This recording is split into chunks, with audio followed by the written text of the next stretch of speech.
بات کریں گے امپلائیز کے حوالے سے مختلف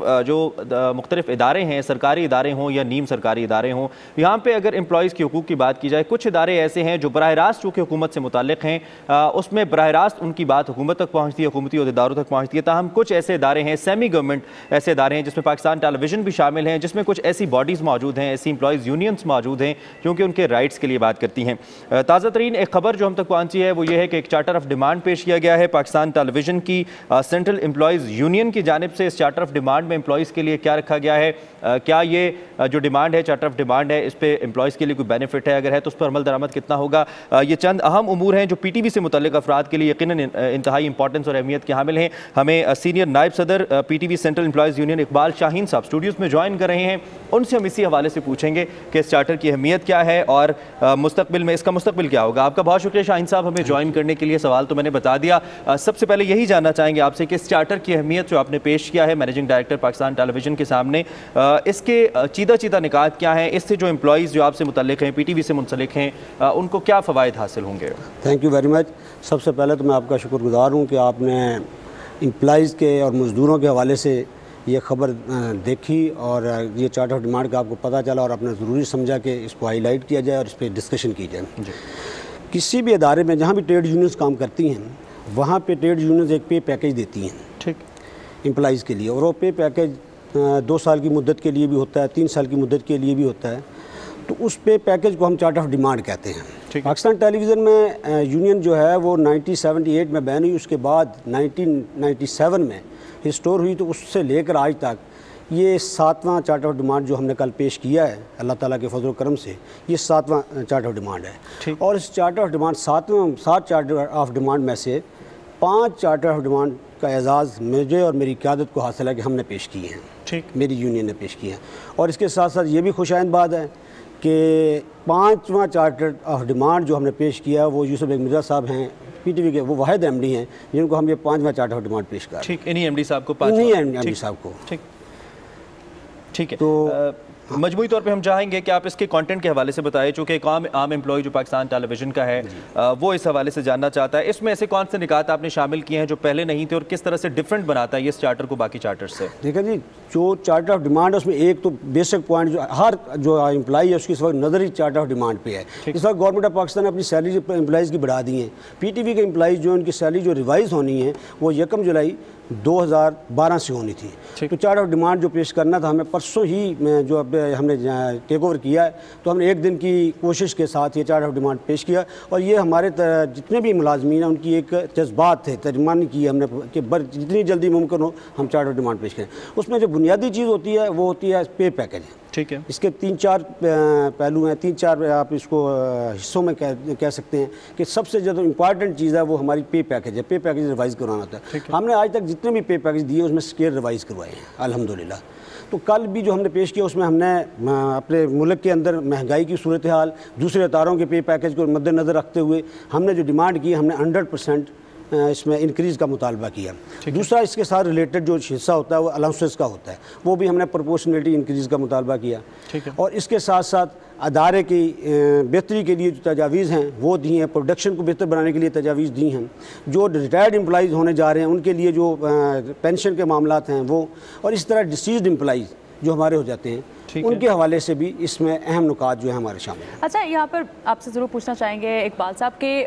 یہ بھی سننے میں آیا ہے کہ جو نئے امپلائیز ریگولر کیے جا رہے ہیں ان کی پینشنز کا معاملہ جو ہے وہ اس طرح سے ٹیک اپ نہیں کیا جا رہا ہے، کیونکہ کہا یہ جا رہا ہے کہ ان کو وہ پینشنز نہیں دی جائیں گی جو اس سے پہلے امپلائیز کو دی جاتی تھی۔ اس معاملے کو بھی کیا آپ نے ٹیک اپ کیا؟ جی، آپ کا بالکل بجا فرمایا آپ نے۔ اس معاملے کو ہم نے اس میں ہی نہیں ٹیک اپ کیا بلکہ چارٹر آف ڈیمانڈ جو ہم نے لاسٹ ایگریمنٹ کیا تھا اس میں بھی یہ ٹیک اپ کیا تھا، اور مینجمنٹ ایگریڈ ہوئی کہ جی ٹھیک ہے اس کو ہم ٹیک اپ کریں گے۔ لیکن چونکہ کچھ ہمارے ایسے مسائل تھے جس کی وجہ سے یہ یونین جو پراپرلی پرفارم نہیں کر سکی 1 سال سے، سی بی اے یونین، جس وجہ سے اس پہ عمل درآمد نہیں ہوا۔ حال ہی میں ہم نے اس کو ٹیک اپ بھی کیا اور نئے چارٹر آف ڈیمانڈ میں دوبارہ اس کو اس پوائنٹ آف ویو سے لیا ہے کہ یہ آلریڈی ایگریڈ پوائنٹ ہے، اس پہ عمل درآمد کیا جائے۔ ٹھیک ہے،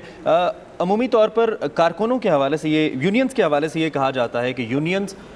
جو بینیفٹس ہوتے ہیں وہ یونینز کے جو عہدیدار ہوتے ہیں یا جو اعلیٰ عہدیدار ہوتے ہیں, اعلیٰ عہدوں پہ بیٹھے ہوئے, ان تک تو پہنچتے ہیں, یا جن کا براہ راست آپ کو فائدہ ہوتا ہے الیکشن میں ان تک تو پہنچتے ہیں, لیکن عام ورکر تک نہیں پہنچتے. اس میں یقیناً وہ ورکر بھی آ جاتا ہے جو آپ کی یونین کا حصہ نہیں ہے. ایک تو یہ ہے کہ اس چارٹر میں آپ نے ان ورکرز کا کس حد تک خیال رکھا ہے, اور کیا آپ اس بات سے متفق ہیں کہ ایسا ہوتا ہے؟ کیا پی ٹی وی امپلائیز یونین میں کچھ ایسا ہوتا ہے؟ میں نہیں سمجھتا کہ ایسا ہوتا ہے. اور جو چارٹر آف ڈیمانڈ ہے یہ ریگارڈلیس آف اپنے ورکر, اپنے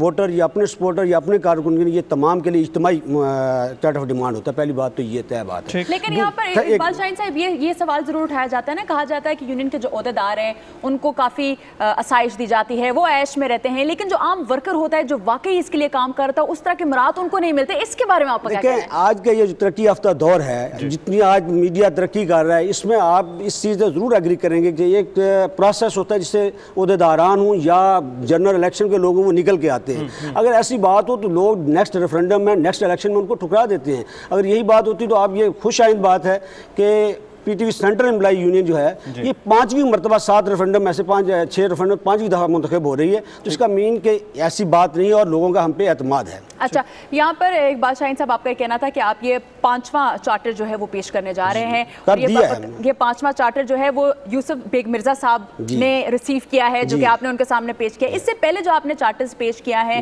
وہ کتنے فروٹفل رہے ہیں, اور اس وقت آپ کی کیا ایکسپیکٹیشنز ہیں؟ جی, جو پچھلا اس سے پہلا چارٹر بھی ہم نے کیا وہ 46% انکریز دی تھی ہم نے چارٹر آف ڈیمانڈ میں, اور الحمدللہ اس پہ عمل درآمد تمام ہو چکا. اور we are hopeful in the presence of Yusuf Baig Mirza, کیونکہ یوسف بیگ مرزا وہ شخصیت ہے جو کارکنوں کے دلوں میں راج کرتے ہیں اس وقت بھی, اور 1997 سے آ رہے ہیں. جب بھی وہ پی ٹی وی کے ایم ڈی ہوتے ہیں تو لوگ کارکن یہ سمجھتے ہیں کہ ہماری جو سیلری, ہمارے جو پیکج ہیں یا ہمارے جو حقوق ہیں بذریعہ یونین وہ محفوظ رہیں گے. ٹھیک ہے. اور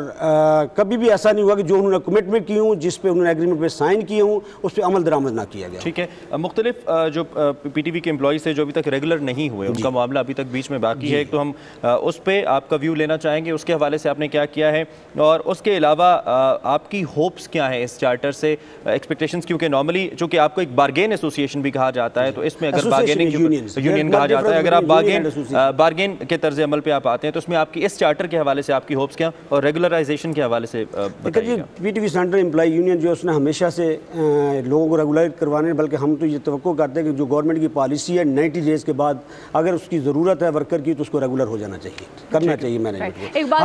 ہم نے یہ بات پوری کر لیں پلیز. تو ہم نے اس دفعہ یہ کہا کہ بہت سارے ادارے ہیں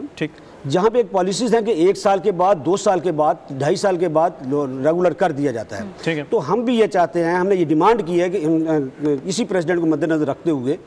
آپ پی ٹی وی میں ایک پالیسیز ہیں جتنے بھی ڈیلی ویجز پہ ریگولر ہیں وہ ان کو کیا جائے, تاکہ ان کا مستقبل روشن ہوگا, مستقبل ان کا محفوظ ہوگا, تو ان کی پرفارمنس بہتر آئے گی, پرفارمنس بہتر آئے گی تو ادارے کو استحکام ملے گا. چلیں جی, وی ہوپ فار گڈ کہ آپ نے جو چارٹر پیش کیا ہے اس کو منظور کیا جائے, اور جو امپلائیز ہیں ان کی توقعات کے مطابق منظور کیا جائے. ناظرین, یہاں پہ آپ کو یہ بھی بتاتے چلیں کہ مینیجنگ ڈائریکٹر پاکستان ٹیلی ویژن کا یہ کہنا ہے کہ جو امپلائیز کی خواہشات ہیں ان کو ممکنہ حد تک پورا کیا جائے گا. موجودہ دور میں جو ایک انفلیشن کی سچویشن ہے, افراط زر کی سچویشن ہے, اس میں یقیناً اداروں کے لیے مشکل ہے کہ وہ مینو آن بہت سی چیزوں کو قبول کریں اور اس پہ عمل درآمد کریں, لیکن بیسٹ پاسبل وے اس کا نکالا جائے گا. بالکل ایسا ہی ہے, اور آپ کو بہت بہت شکریہ اقبال شاہین صاحب کہ آپ نے اپنا قیمتی وقت نکالا, یہاں پر تشریف لائے. اور یہاں پر ناظرین ایک اور چیز بھی کہی جاتی ہے جو کہ یوسف بیگ مرزا کے حوالے سے کہی جاتی ہے, وہ یہ ہے کہ ان کا یہ خیال ہے, وہ اس آئیڈیالوجی کے مالک ہیں کہ ہم نے کمانا بھی ہے, پروفٹ میں بھی رہنا ہے, اور پھر اس کو خرچ بھی کرنا ہے, اسپینڈ بھی کرنا ہے.